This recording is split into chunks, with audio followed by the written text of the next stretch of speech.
Il revenait de dîner près de la porte Dauphine, et la soirée étant belle, il se résolut à descendre l'avenue du Bois. Le clair de lune était glorieux. Tout à coup, il m'aperçut seul sur un banc et, manifestement, je pleurais.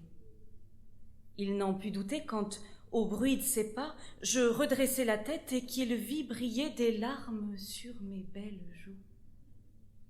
Vous pensez bien qu'il s'approcha de moi pour me consoler, mais que dire à une personne qu'on ne connaît pas et qui ne répond à vos questions que par des sanglots?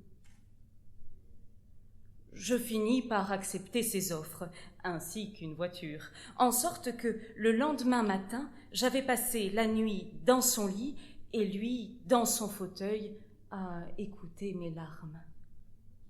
Mais aussi, quel art dans le pleur!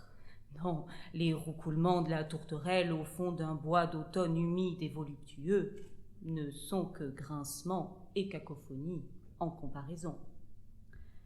Je pleurai donc jusque vers les 2 heures, et le matin, quand il m'interrogea sur mes intentions, ma seule réponse fut d'éclater en sanglots. Il n'insista pas et sortit, en donnant ordre à Antoine, son laquais, de se mettre au mien. Sur les 7 heures, quand il revint, Antoine dit que j'avais beaucoup pleuré et mangé 2 côtelettes ainsi que 3 petits pots à la vanille. Il m'habilla comme il put et passa avant de ressortir dans sa chambre, où il me trouva dans un fauteuil, muette, rêveuse et rhabillée. « Et maintenant, me dit-il, ma chère enfant, quels sont vos projets ?» Mais je ne lui fis aucune réponse, sinon d'éclater en sanglots.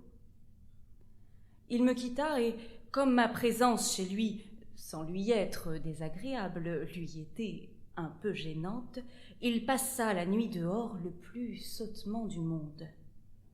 Il rentra au jour, il dormit un peu sur son sofa, et puis il sonna Antoine, qui lui apprit que j'étais toujours dans la chambre, que j'avais dîné la veille et déjeuné aujourd'hui. L'appétit me revenait, mais je pleurais toujours.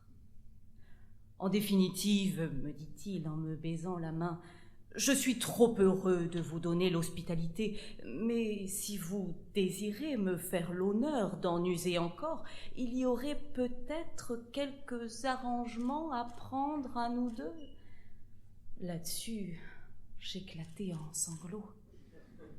Le lendemain, je pleurai encore et le surlendemain aussi.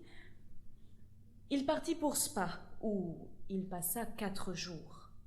À son retour, il me retrouva et, dès que je le vis, levant sur lui de ses yeux tendres et passionnés comme la Champméslé en devait avoir, j'éclatai en sanglots. Que vous dirais-je? Ou plutôt, vous ai-je dit que j'étais belle? Tout cela avait fini par l'attendrir, et puis je ne m'en allais pas. Et comme je n'avais pas de papier, ni ne voulais donner d'autre raison que mes larmes, je lui ai créé 1000 ennuis. Enfin, c'est fait. Il a fini par m'épouser. C'est merveilleux, n'est-ce pas?